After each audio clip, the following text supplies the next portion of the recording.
La vérité, dans quelques domaines que ce soit, affranchit, tandis que le mensonge rend esclave et enchaîne. L'ignorance aussi rend esclave, en ceci qu'elle offre à Satan un terrain d'action favorable. L'ignorance de l'homme est l'une des conditions primordiales et nécessaires de la séduction par les esprits mauvais.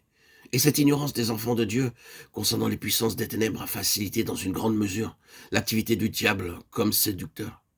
Avant la chute, l'homme dans son état de pureté primitive n'était pas parfait dans la connaissance. Ève ignorait le bien et le mal, et cette ignorance facilita et seconda l'intervention du serpent.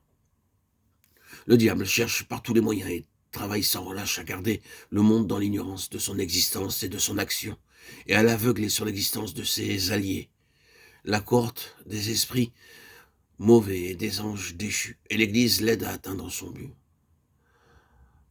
Lorsqu'elle garde le silence sur lui et sur ses œuvres, chaque homme, chaque chrétien devrait être parfaitement accessible à toute vérité, et craindre par-dessus tout cette fausse connaissance, cette demi-connaissance dont les victimes se comptent par dizaines de mille, qui a maintenu les nations dans les séductions de l'ennemi.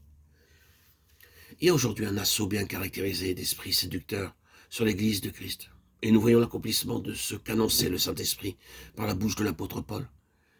Il y a bien des siècles, l'Esprit dit expressément que dans les derniers temps, quelques-uns se révolteront de la foi, s'attachant à des esprits séducteurs et aux doctrines des démons. 1 Timothée 4, 1.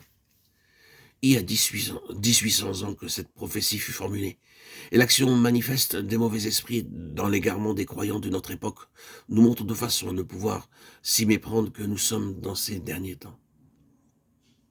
À la fin de la dispensation, l'Église est en péril, et ce péril nous est prophétisé comme venant du domaine surnaturel, d'où Satan envoie une armée d'esprits enseignants pour séduire tous ceux qui sont enclins à se laisser instruire et dirigés par des révélations d'ordre spirituel afin de les détourner à leur insu de la fidélité et de l'obéissance à Dieu. L'Église est en péril, cependant nous la voyons inconsciente du danger qu'elle court, et malgré la prédiction si claire de l'apôtre, elle est dans une ignorance presque complète de cette invasion d'esprits mauvais. Pour la majorité des croyants, tout ce qui est surnaturel vient de Dieu. Aussi, croit-il que toute expérience ou révélation surnaturelle sont d'essence divine. Faute de connaissances, la majorité des enfants de Dieu ne font pas la guerre, une guerre sérieuse, incessante à l'armée des mauvais esprits. Plusieurs reculent à la seule mention de cet appel à combattre les puissances des ténèbres. Ils disent que si Christ est prêché, il est inutile de mettre en évidence Satan et son existence, non plus que d'entrer en lutte contre lui et ses légions.